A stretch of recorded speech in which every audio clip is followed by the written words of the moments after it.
Bueno chicos, esta es una pequeña explicación para los que aún no han realizado la práctica de el plano inclinado con respecto a lo que es los coeficientes de fricción y el cálculo de trabajo.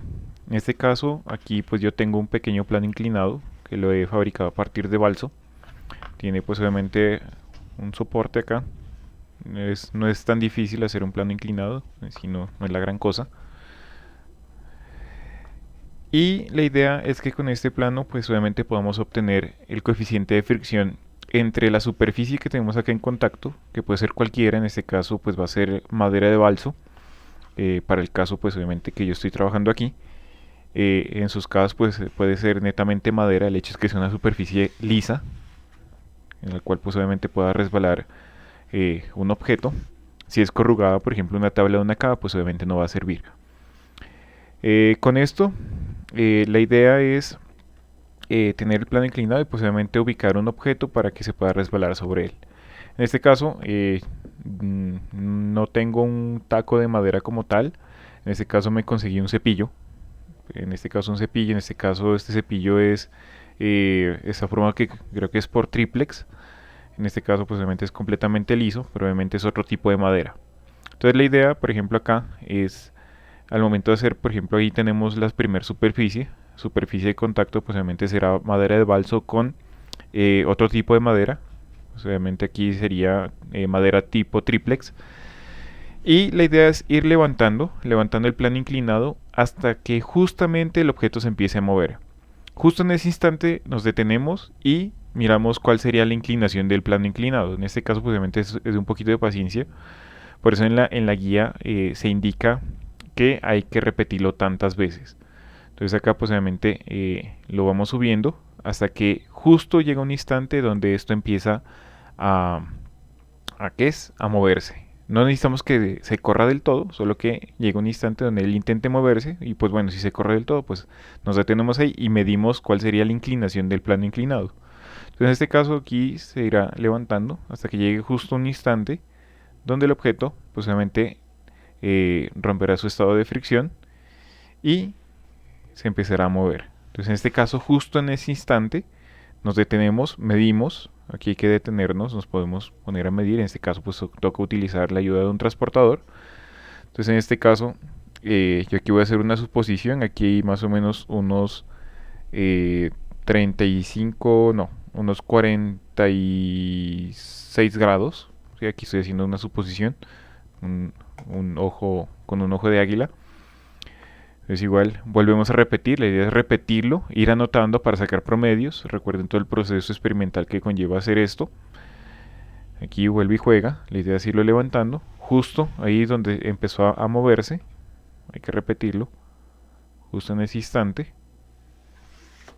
ahí se trampa. Entonces irlo levantando de a pocos. Y justo en ese instante donde ella empieza a mover, nos detenemos, tomamos ángulo. La idea es sacar todos esos ángulos y con lo que se menciona en la guía, yo lo voy a abrir por acá para mostrarles. Veamos si me deja ingresar. Al parecer no.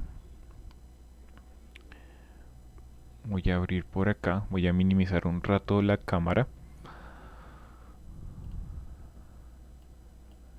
Entonces por acá yo tenía la guía. A ver. Al parecer hoy se cayó la plataforma debido al aguacero. Bueno, entonces la guía está por acá donde estábamos en física. Física, las prácticas.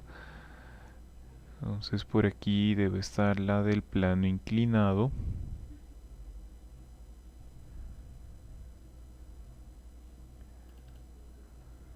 Es esta, a ver, esta es, exacto, esta es. Entonces aquí tenemos fuerza de rozamiento y trabajo. Entonces aquí tenemos el plano inclinado y para poder hallar el coeficiente de fricción, miren que tenemos la fórmula a utilizar es súper sencilla. El coeficiente de fricción se halla a partir de la tangente del ángulo donde efectivamente se corta esa fricción. Entonces obviamente aquí está en la parte experimental, entonces aquí estarán los materiales de contacto. ya sea el material del bloque de madera. Recuerden que se les pide que en el taquito de madera esté pues obviamente separado por varias caras. Entonces recordemos que ahí ustedes lo que deberán tener, bueno, supongamos que este fuese el taco de madera, entonces aquí deberá haber una superficie en esta otra, en esta otra y en esta otra, pues obviamente de tal manera que al ponerlo en el plano inclinado, pues obviamente estén variando con las superficies. Debe haber un total de 4 superficies y en algún lado del informe ustedes deberán indicar qué material tiene pues obviamente el plano inclinado, ¿no? El plano inclinado deberá tener un material el cual ustedes lo escriban de tal manera que lo puedan ubicar pues obviamente en algún enunciado, en algún párrafo del reporte del informe. Entonces aquí estarán los materiales, aquí habrá el promedio del ángulo, lo tienen que repetir mínimo 5 veces y aquí el coeficiente de rozamiento, que sería mu, en este caso ya sabemos que mu se calcula a partir de la tangente de ese ángulo.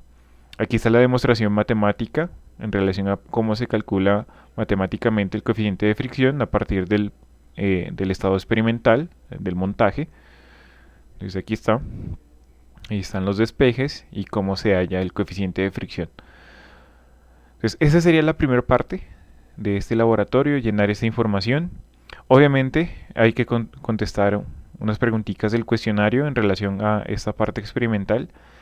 Y bueno, sería bueno que pronto ustedes puedan consultar algunos coeficientes de fricción en la red para que puedan hacer comparaciones. Por ejemplo, si nosotros tenemos aquí lo que es madera de balso, entonces esto puede ser clasificado netamente como madera y mirar un coeficiente de fricción sobre el taco, pegarle un vidrio, pegarle una superficie de vidrio, mirar cuánto nos da experimentalmente y compararlo con lo que ya está en la teoría. Si en la red uno puede encontrar tablas de coeficiente de fricción y hay de varios materiales.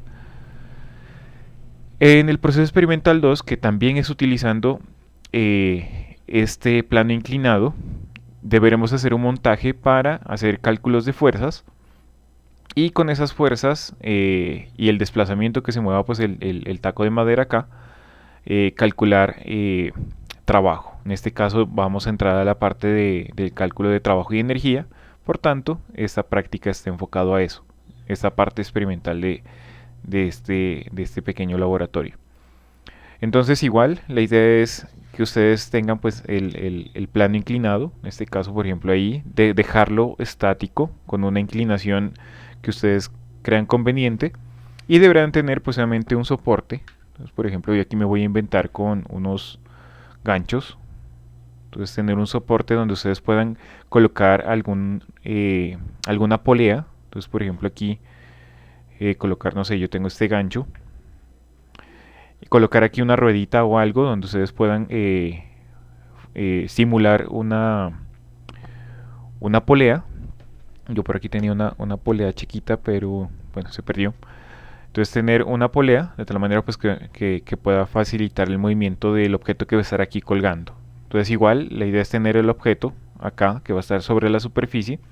En este caso al inicio, acá al borde de la rampa.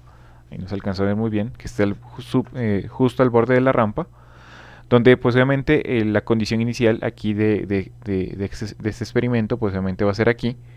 La idea es medir qué distancia se va a desplazar pues obviamente este objeto hasta llegar a el borde o bueno, a la parte superior de la rampa, donde ya tendremos obviamente el desplazamiento. Recuerden que en un plano inclinado juegan muchas fuerzas. Recuerden que pues obviamente desde el centro del objeto hacia abajo tendremos el peso. Por aquí si va a haber un cablecito jalando, pues obviamente el objeto pues también tendremos lo que es la tensión. Perpendicular a la superficie tendremos la fuerza normal. Y en contra del movimiento tendremos la fuerza de fricción, que pues, obviamente depende del coeficiente de fricción que ya se lo halló en el proceso experimental número 1. Entonces, con todas esas fuerzas la idea es encontrar cuánto trabajo hace cada fuerza, si esas fuerzas son positivas o son negativas. Sí, aquí hay una pequeña descripción, aquí en la práctica hay una pequeña descripción acerca de lo que es el trabajo, cómo se lo determina. Pues aquí tenemos una descripción gráfica muy chiquita. Aquí tenemos la fuerza, en este caso la fuerza que hace este personaje sobre este objeto. Y aquí tenemos la componente de la fuerza que va en la dirección paralela al desplazamiento. Aquí pues si esta caja se movería pues se va a mover en esta dirección. Y esa es la fuerza que necesitamos, siempre las fuerzas que sean paralelas al movimiento del objeto. Si son completamente perpendiculares, entonces por ejemplo la otra componente de esta fuerza sería perpendicular al desplazamiento. Al momento de reemplazar en esta ecuación f coseno de alfa por delta r, este alfa sería este mismo teta que aparece aquí. Entonces si nosotros reemplazamos este teta y si es perpendicular, pues obviamente coseno de 90 dará 0, por tanto no habrá trabajo. Por tanto, si la fuerza es completamente paralela, ya sea que vaya en el mismo sentido del desplazamiento o en contra del sentido del desplazamiento, tendrá un valor. Entonces la idea es hacerlo con el resto de las fuerzas que aparecen acá. Entonces ver el trabajo, cuánta fuerza está haciendo, el peso, cuánta fuerza está haciendo, la fuerza normal, cuánto trabajo estaría haciendo. ¿Listo? En este caso, pues el bloque ya no iría hacia abajo, sino que va a ir hacia arriba. Y también, pues obviamente, analizar los trabajos que se realizan sobre el objeto que va a estar colgando. Obviamente, acá, en esta parte experimental 2, tendremos un segundo objeto. Entonces, la idea es que en este plano inclinado, en la parte de acá, pues tengamos el segundo objeto. Aquí, pues obviamente, hay un poquito de teoría que ustedes deberán ir calculando. Entonces, obviamente, hay que cuadrar, pues muy bien cómo va a ser el sistema de las masas. Tienen que realizar analíticamente un diagrama de cuerpo libre, si hacer todo a mano, si hacer los cálculos con todo lo que conlleva a hacer uso de las leyes de Newton. En este caso todo el sistema va a estar acelerado, ¿sí? Porque se supone que esto va a partir del reposo. Aquí voy a volver a la cámara. Se supone que si esto va a estar acá y yo le voy a colgar un objeto acá que lo va a tirar, pues obviamente parte del reposo y se va a mover. Entonces hay que tener esa consideración de que va a ser un sistema acelerado. Entonces aquí está el plano inclinado, este teta, ustedes deben escoger ese ángulo. Deben escoger dos masas tal que esta masa que está acá colgando posiblemente sea lo suficientemente pesada para poder jalar el objeto que va a estar sobre la superficie acá en el plano inclinado. Entonces la idea es que analíticamente ustedes puedan determinar, o bueno, teóricamente determinar todas las fuerzas, ver, obviamente calcular el desplazamiento, calcular todos los trabajos de manera analítica y luego pasar a la parte experimental, pues obviamente con la ayuda de tracker. Aquí está en el punto 5. Con la ayuda de su celular van a grabar, de tal manera que con esa grabación puedan determinar la aceleración de ambos objetos. En este caso, como es un sistema que está unido por la misma cuerda, la aceleración para ambos va a ser la misma. Entonces con tracker ustedes se van a ayudar para hallar esa aceleración. Si el objeto pues obviamente va a obtener un movimiento acelerado, pues ya saben cómo determinar esa aceleración con tracker. Es súper sencillo, ya lo hemos visto varias veces. Y con esa aceleración ya ustedes pueden calcular experimentalmente cuál sería la tensión, cuál sería la fuerza normal, cuál sería la fuerza de fricción, cuál sería el peso. O bueno, los pesos son fáciles, porque obviamente los pesos solo dependen de la masa y la gravedad. Obviamente necesitan pesar la masa, necesitan obtener la masa, medirla, necesitan una gramera. Para los que puedan asistir al laboratorio, pues esta parte es fácil. Si no, los que estén realizando el trabajo desde casa, pues obviamente van a tener que buscar la manera de obtener la masa de estos dos objetos. Y bueno, y con esa aceleración la idea es hacer como una regresión para poder calcular experimentalmente los valores del resto de las fuerzas. Sí, sobre todo aquí sería la fuerza de tensión y de pronto la fuerza de fricción. Aunque la fuerza de fricción, pues bueno, no tiene gran cosa. Entonces la idea es que obtengan valores tanto teóricos como experimentales y pues obviamente hagan un pequeño análisis en relación a ese trabajo que está haciendo el cuerpo al momento de moverse pues ciertas distancias. Y contestar un cuestionario súper sencillo, las preguntas no son la gran cosa. Entonces en relación pues obviamente a el movimiento y a esta nueva magnitud que es lo que tiene que ver con trabajo y energía. Eso chicos, ya cualquier cosita pues me están comentando.